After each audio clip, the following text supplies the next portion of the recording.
Cut பண்ணி மறுபடியும் இது தனியாக எடுக்கிறேன் போடு, நல்லாயிருக்கும். இது ரெண்டாவது ஷாட்டு போயிங்குது.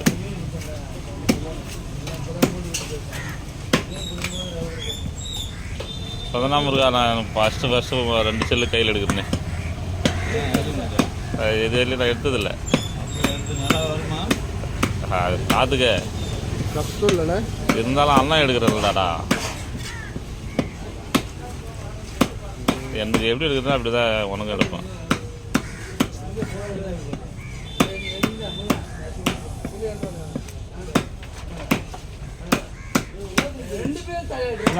நல்லா வருதோ வரலையா? அங்கே எது கை வைக்காத வரேன், நான் தான் வந்து தரேன். கை துடைக்கிறதுக்கு இல்லாமல் அவனுக்கு சட்டை வச்சுட்டாங்க, அது கீழே போட்டு உட்காந்து